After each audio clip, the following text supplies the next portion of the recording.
Welcome to Dimensions in Chumash by Rabbi Immanuel Bernstein, part of our collective Journeys in Torah.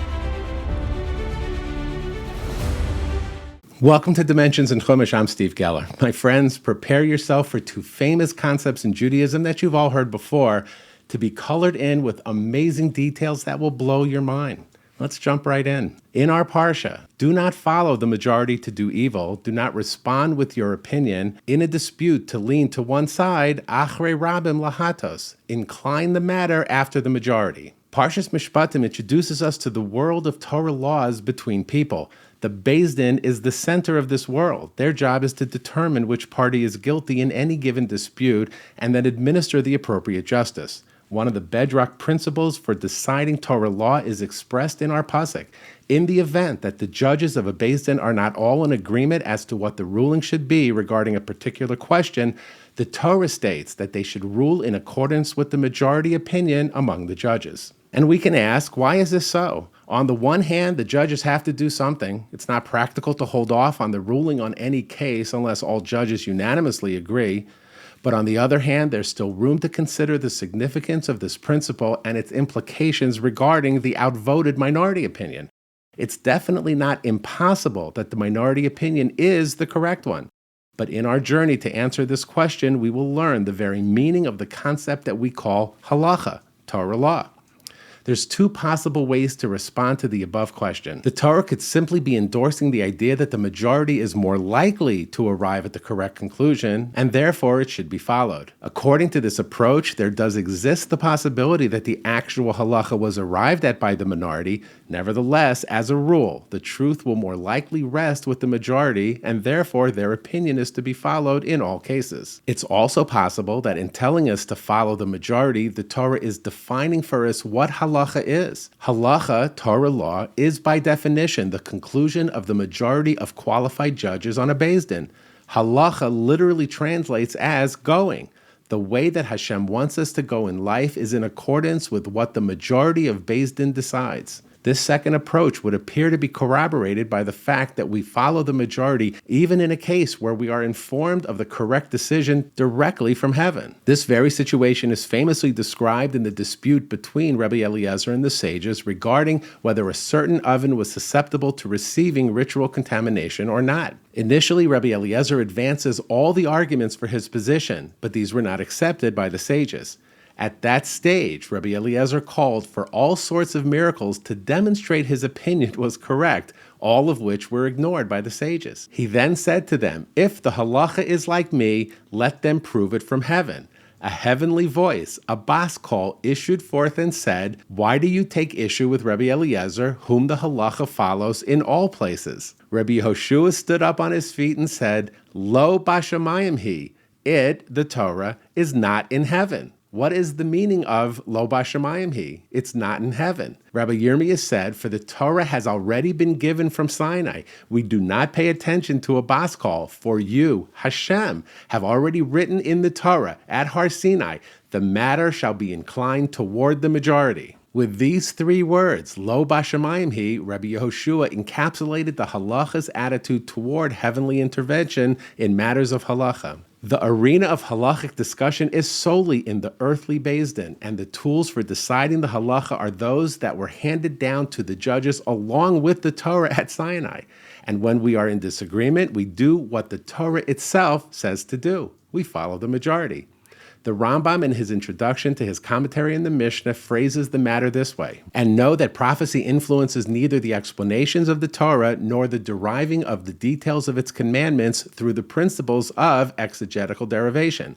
Rather, the way Yehoshua and Pinchas conducted their investigation and reasoning is the same way Ravina and Ravashi performed theirs. God has not allowed us to learn from prophets, rather only from Chachamim, men of reasoning and knowledge. The Torah does not say, you shall come to the prophet who will be in those days. Rather, you shall come to the Kohen and to the judge. But why is this so?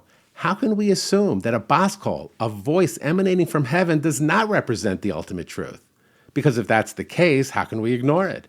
In the case cited by the Gemara, didn't the bas kol siding with Rabbi Eliezer indicate that, in this case, the majority of sages were in error? But now in our discussion, we understand why a heavenly voice is inadmissible in the Beis Din. because even if it represents the theoretical true answer, it does not define the halacha as Hashem wishes us to follow it. This is why the sages ignored the bas kol, which supported Rabbi Eliezer's view. This explanation of why we ignore a bas kol fits very well with the second answer offered above as to why we follow the majority, namely, the majority defines the halacha. But again, in accordance to the answer that the majority is simply more likely to find the correct answer, why did the sages ignore it when it was presented to them in the form of a heavenly voice? The Chassam Sofer explains that according to this approach, the principle of lo b'shamayim he exists as a mean to protect the halacha. If a heavenly voice were admissible as a basis for halachic ruling, it would lead to a breakdown of effective halachic adjudication.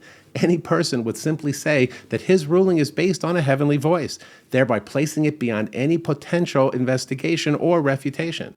Therefore, the Torah demands that halachic rulings must be based solely on evidence and arguments that can be debated and authenticated. An interesting difference between these two approaches would be a situation where the Beis Din is unable to reach a decision with regard to a certain case. In that event, would they be allowed to follow the ruling of a bas kol? Well, according to the Chassam Sofer's approach of protecting the halacha, a bas kol is universally inadmissible in a halachic discussion. Therefore, it would be unacceptable even if there were no other means of determining the halacha. So according to the second approach, that of defining halacha, Beis Din's inability to determine the halacha on their own should then be entitled to follow a bas kol as a way of protecting the halacha. Bottom line, according to numerous commentators, the shift of authority from heaven to earth in deciding the halacha is the realization of the term Matan Torah, the giving of the Torah. In other words, not only were the mitzvahs of the Torah transmitted to us to fulfill, but the ability to determine the halacha in any given situation was transferred to us. Isn't that beautiful? In his introduction to the first volume of his Igros Moshe, Rav Moshe Feinstein Zatzal discusses this concept of the Torah being not in heaven as it applies throughout the generations. By definition, this means that there has to be a mechanism where the Torah scholars of each generation are qualified to make halachic rulings. He writes, after having mastered the relevant sources and accompanied by the fear of heaven, the scholar should engage himself in the question and issue the ruling that he feels is correct.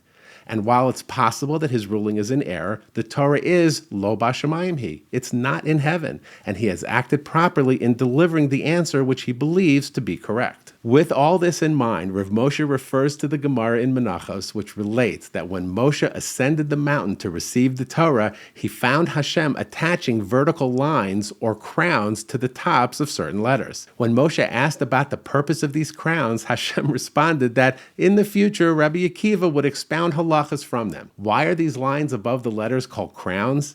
Rav Moshe explains that part of the process of Hashem giving the Torah to the Jewish people is that he also grants them the authority to derive halachic rulings based on their understanding of the words written inside. Therefore, the crown, which represents that very authority, has passed to the letters and words themselves, for it's the sage's understanding of those words and letters which will ultimately determine the halacha. Just unbelievable. And with that, once again, Rabbi Bernstein has completely reintroduced two amazing mystical concepts, lo b'shamayim he and the crowns on the letters. We now understand the miraculous depth and meaning in everything our Torah teaches, and part of our journey of learning these dimensions is to share them when we see them. That's why I hope you will like this video, subscribe to our YouTube channel, and hit the share button to paste the link to this video into emails and texts to family and friends. Klal Yisrael is on this journey through Torah together, and Talmud Torah is the greatest thing we can share.